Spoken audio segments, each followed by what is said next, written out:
Right, this video is going to make some of you uncomfortable and is going to annoy some of you, but so be it, and too bad. I want to talk in this video about your attachments to your culture and the country that you grow up. This is a spiritual channel, as you know, so obviously that I will go deep here into why we need to detach ourselves from our country and our culture. And for the non-spiritual people or the spiritual people who are not doing this in depth, then they might find this video annoying, but yeah. When you go through your spiritual awakening and your spiritual journey, it is not about you doing more things. It is actually of dropping some actions that we do that are actually keeping us asleep and is keeping us a slave.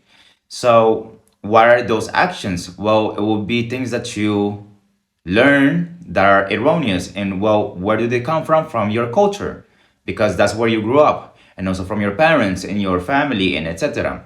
So when you're born, you immediately get like a name and your label and your passport, and so you build all this identity around it.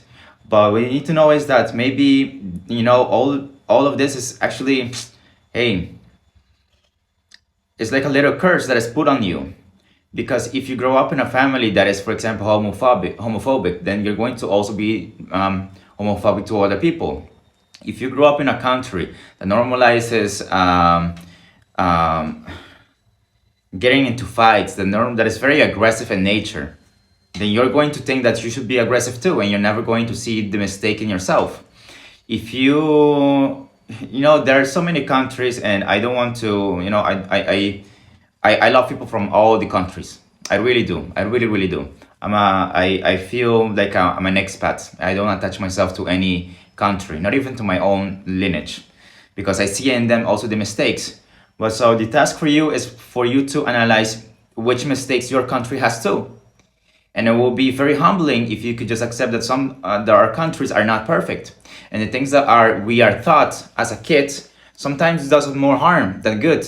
So if you can achieve this level of being humble, being honest, this is going to serve you a lot, because then you can really work on yourself, and because you're going to take away all of that BS, all of that negativity that you inherited from your ancestors, and you're going to work on a 2.0 version of yourself. Man, if you do that, then your life is going to appear in you magically, because then you're working really towards honesty, towards truth. And that's a spiritual awakening journey.